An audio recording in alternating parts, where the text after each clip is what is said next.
¿Qué tal, mis hermanos? Pues ya estamos a jueves 19 de mayo 2022, jueves de la semana quinta de Pascua. Nos estamos acercando a la recta final de esta semana y nos estamos acercando a la recta final del tiempo de Pascua. Hoy la primera lectura es del libro de los Hechos de los Apóstoles, capítulo 5, versículos del 7 al 21. Entro en materia directamente porque trae mucho a reflexionar estas lecturas muy hermosas como siempre. Pero recordemos que en la primera lectura hemos estado hablando de los conflictos que se daban en la iglesia de Antioquía en este caso, pero hablamos en la iglesia de Cristo, en esta nueva iglesia naciente. Como un fruto de ello fue el nacimiento de los diáconos, cuando el problema era la distribución no equitativa de la ayuda a las viudas. Vimos que ahora el problema era aparentemente la circuncisión, que algunos judíos que llegaron a Antioquía a predicar les decían a los paganos que para convertirse tenían que circuncidarse. Esto, pues ya vimos cómo la decisión que tomó la iglesia de Antioquía fue enviar a Pablo y a Bernabé con algunas otras personas a Jerusalén para poner esto en manos de los apóstoles. Y ayer ya vimos cómo empieza a ponerse en discusión esto, pero hoy ya empieza lo que le llamamos el concilio de Jerusalén, el primer concilio, y hoy vemos que esa situación no fue fácil, o sea, fue realmente difícil. Empieza diciendo, por aquellos días, después de una larga discusión sobre el asunto de la circuncisión, o sea, una larga discusión, porque como lo recuerdo, esto trae más fondo, no es simplemente la circuncisión. El punto es, ¿nos salva Cristo o tenemos que seguir dependiendo de la ley? Entonces Pedro, como buen líder, fíjense mis hermanos, si analizamos lo que pasó en este primer concilio, podemos imaginarnos cómo la jerarquía de la iglesia empieza a actuar. Es como si el Papa tomara la palabra. Pedro se levanta, toma la palabra y empieza a hablarles. Hermanos, ustedes saben que ya desde los primeros días Dios me eligió entre ustedes para que los paganos oyeran por mi medio las palabras del evangelio y creyeran en Dios. Fíjense, y les empieza a recordar con eso que dice, cuando él es enviado por el Espíritu Santo a la casa de Cornelio y se entra a la casa de Cornelio a evangelizarlos. Eso ya de por sí está en contra de la ley de Moisés, entrar en una casa de paganos. Pero Pedro les recuerda cómo ahí el mismo Espíritu Santo que ellos recibieron en Pentecostés se posa sobre los paganos. Entonces, el primer punto que hace Pedro es tomar la palabra y recordarles todas las cosas que sucedieron en la casa de Cornelio. El segundo punto es confrontar a estos hermanos como igual Jesús lo confrontó a él cuando le dijo, apártate de mí, Satanás, tú no piensas como Dios, sino como los hombres. Pedro aprendió que a veces es necesario confrontar fuertemente para poder sacudirnos y hacernos entender cuando algo estamos mal. Por eso Pedro les dice, ¿por qué quieren irritar a Dios imponiéndose sobre los discípulos ese yugo que ni nuestros padres ni nosotros hemos podido soportar? O sea, ellos mismos lo han visto como una carga, como un sacrificio fuerte y dice, si ni nosotros mismos lo hemos podido soportar, ¿por qué quieren? ¿Por qué insisten en cargar esto sobre los paganos convertidos? Entonces, ese es el segundo punto, es a darles una sacudida y confrontarlos. Y el tercer punto muy importante es que como buen líder también los ubica en el centro de esta fe nueva, de esta iglesia nueva que es la iglesia de Cristo. Les dice, nosotros creemos que nos salvaremos por la gracia del Señor Jesús, del mismo modo que ellos. O sea, les hace ver lo que nosotros celebramos en cada Eucaristía, que la pasión, muerte y resurrección de Jesús es la que nos da la salvación y que esta salvación está al alcance de todo el mundo. Por eso la Eucaristía se celebra en todo el mundo. Entonces, esta es la intervención de Pedro, que se levanta, toma la batuta y empieza a hacer estas tres acciones. Y después también como buen líder guarda silencio, los deja que mediten un poco esto. Y entonces Bernabé y Pablo, fíjense cómo ahora otro nivel de la jerarquía, podríamos decir aquí quizá que el equivalente a los obispos de hoy, Bernabé y Pablo se levantan y empiezan a contar las grandes cosas que Dios hizo por medio de ellos en los paganos. Entonces empiezan a contar todo eso y la gente escuchaba muy atentamente y se quedaban admirados de todo lo que ellos contaban. Y entonces viene aquí ahora Santiago, fíjense, como responsable de la iglesia de Jerusalén. Vamos a suponer lo equivalente al arzobispo de ahí de esa iglesia. No es obviamente textualmente porque todavía no estaban esos nombramientos tal cual, pero estoy tratando de imaginarme lo que sería ese concilio el día de hoy con la iglesia nuestra. Primero el Papa, primero Pedro toma la palabra, después los demás apóstoles, después Bernabé y Pablo empiezan a contar todas las grandes cosas que hizo Dios por medio de ellos en los paganos. Y ahora Santiago, como responsable de la iglesia de Jerusalén, se levanta y lo primero que hace es apoyar a Pedro y apoyándose también en textos del Antiguo Testamento que fortalecen y refuerzan lo que Pedro dice, que los paganos también son acreedores o que pueden ser beneficiarios de esta salvación.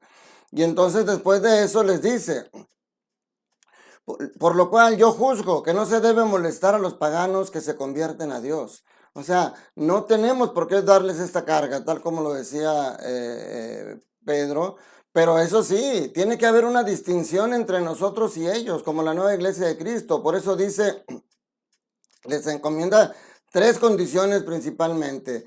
Primero, dice, basta por prescribirles que se abstengan de la fornicación. Eso es lo primero. Un cristiano, un convertido a Cristo, no debe de caer en la fornicación. Segundo, dice que se abstengan de comer lo inmolado a los ídolos. O sea, que la idolatría, que dejen atrás la idolatría que ellos tenían. Y tercero, que se abstengan de la sangre y los animales estrangulados. Entonces, ahí termina esta primera parte. Ya mañana veremos cómo cierran perfectamente este primer concilio de Jerusalén. Pero se fija cómo traen unas enseñanzas tan hermosas de cómo debe ser la jerarquía de la iglesia y cómo cada uno de nosotros tenemos que aportar lo que nos corresponde de acuerdo al rol que nos corresponde, no correr a asumir otro. A veces quizá en tu iglesia has tenido dificultades porque unos ministros, porque están cerca del Padre, se sienten más que los lectores o que los acólitos. Pero no, cada quien debe de hacer desde su rol. Yo no puedo querer actuar como el sacerdote. Yo soy servidor del sacerdote. Yo tengo que actuar como diácono siempre. Pero bueno, se fijan cómo nos alargamos un poquito porque trae mucha enseñanza esto. Y el Evangelio, siento también un pasaje muy corto el día de hoy, Juan 15, 9, 11, tiene mucho fondo. Ya con la parábola de la vid y los sarmientos, Cristo invita a permanecer en él para poder dar fruto. Ya eso lo veíamos ayer. Pero también hoy nos dice que cómo debe de ser esa permanencia. La permanencia, dice, la permanecer en Cristo se trata de permanecer en su amor y que eso debe reflejarse obedeciendo los mandamientos. Dice, como el Padre me ama, los amo yo. Permanezcan en mi amor. Si cumplen mis mandamientos, permanecen en mi amor. Lo mismo que yo cumplo los mandamientos de mi Padre y permanezco en su amor. O sea, la permanencia se debe de manifestar en la obediencia, en poner en práctica los mandamientos que hemos aprendido. Y nos refuerza que la fuente de todo es el Padre. Dice, como el Padre me ama, así lo amo yo. Y así los amo yo a ustedes. O sea, el amor que recibe Jesús del Padre, ese mismo amor no se filtra, tal cual llega a los discípulos. Y ese mismo amor que Jesús le regresa al Padre en la misma esencia, es ese mismo amor que Él les da a sus discípulos y es el mismo amor que entre discípulos debemos de tener. Esto todavía lo va a reafirmar más el día de mañana. Pero hoy lo importante es eso, que la obediencia en los mandamientos es la demostración de que amamos a Dios, de que permanecemos en Dios. Pero la obediencia, como decíamos en la primera lectura, cada quien en su nivel. Hoy lamentablemente Jesús dice, fíjense, Jesús dice, como el Padre me ama, así lo amo yo. Pero el amor del Padre y del Hijo, aunque es el mismo, en la misma esencia, se manifiesta de diferente manera. Porque el Padre no obedece al Hijo, el Hijo es el que obedece al Padre y eso Jesús lo ha recalcado muchas veces. Yo no hago las cosas por mi cuenta, lo que hago es porque se lo he escuchado al Padre y el Padre me lo dice. Hoy lamentablemente parece que es al revés, los papás obedecemos a los hijos, los papás hacemos lo que los hijos quieran con tal de no tener problemas. Y ya vimos cómo a veces hay que darles sacudidas a nuestros hijos, sacudidas a nuestra iglesia para poder hacernos ver de un error. Entonces, permanecer en Cristo es la obediencia y la aplicación de los mandamientos tal cual. Pero algo muy importante, fíjense, aquí Juan expresa palabras muy claras para decir lo que Jesús quiere que entendamos. Dice, ya no habla del amor, dice, si cumplen mis mandamientos, permanecen en mi amor. Así como días pasados decía, mi paz les dejo, mi paz les doy, y nos aclaraba, es mi paz la que les doy, no es la paz del mundo. La paz del mundo es una paz libre de problemas, libre de inseguridades, libre de tormentas.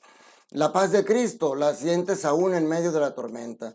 Tienes el miedo de estar entre la tempestad, pero sientes la tranquilidad de que Jesús está contigo. Esa es la paz que Cristo te da. Y hoy vuelve a decirlo, mi amor, permanezcan en mi amor. No dice permanezcan en el amor, porque el amor del mundo está muy tergiversado. El amor de Cristo es un amor perfecto.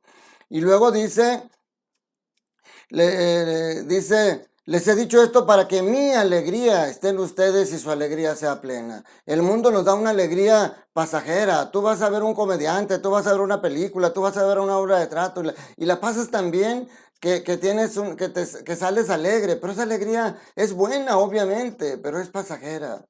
Claro, si tú vas a alegría en la bebida, en andar con malas mujeres o con mujeres que se dedican al oficio más antiguo, etcétera, pues ya no es una alegría buena, pero aún así también es efímera. La alegría de Cristo es la única alegría plena, la única alegría que realmente permanece en tu corazón, aún detrás de la tristeza de la muerte de un ser querido, aún detrás de la preocupación porque estás sin empleo. Esa alegría ahí está, esa alegría permanece y va a salir cuando el Señor Jesús te ayude a superar las circunstancias por las que estás pasando. Por eso la alegría de Cristo es la alegría que tenemos que buscar, no la alegría del mundo. Se fijan mis hermanos, por eso yo les digo, vuelvan a leer estas lecturas, medítenla y hagan lo que hacen los camellos cuando comen algo, lo muerden y antes de pasarlo, están masticando antes de pasarlo. Así ustedes, mis hermanos, lean estas palabras y antes de dejarlas a un lado, medítenlas, mastíquenlas, piénsenlas, reflexionenlas y traten de llevarse una enseñanza para aplicarlo en la vida diaria. Yo agradezco a aquellas personas, fíjense, yo les había dicho que ojalá que pudiéramos llegar a 180 en este mes de mayo. Pues bueno, realmente ya pasamos los 180.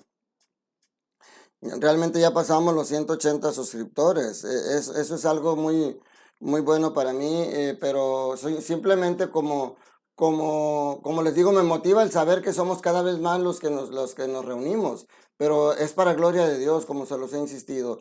Y me motivan también sus comentarios. Hoy Juan Alberto García Llano me comenta que él utiliza estos videos, estas reflexiones para también poder evangelizar en su parroquia. Qué bueno, te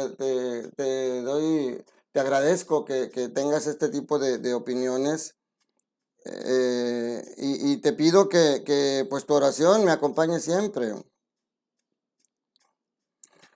Que tu oración me acompañe porque es la que también me fortalece. Pero bueno, me ha alargado un poquito, pero como ven, las lecturas son muy hermosas y nos ayudan a entender nuestro rol como cristianos, como bautizados de la iglesia, de cada una de nuestras iglesias. Pidámosle a Dios que cada vez seamos más. Comparte este video, ponme tus comentarios, dime de dónde me escuchas y yo seguiré orando también por ustedes, así como pido su oración por mí. Que la bendición de Dios Todopoderoso, Padre, Hijo y Espíritu Santo, descienda sobre ustedes, sus familias, trabajos y escuelas y permanezca para siempre. Te mando un fuerte abrazo, cuídate mucho, que tengas el amor de Dios en tu corazón y que eso dé fruto abundantes en tu familia.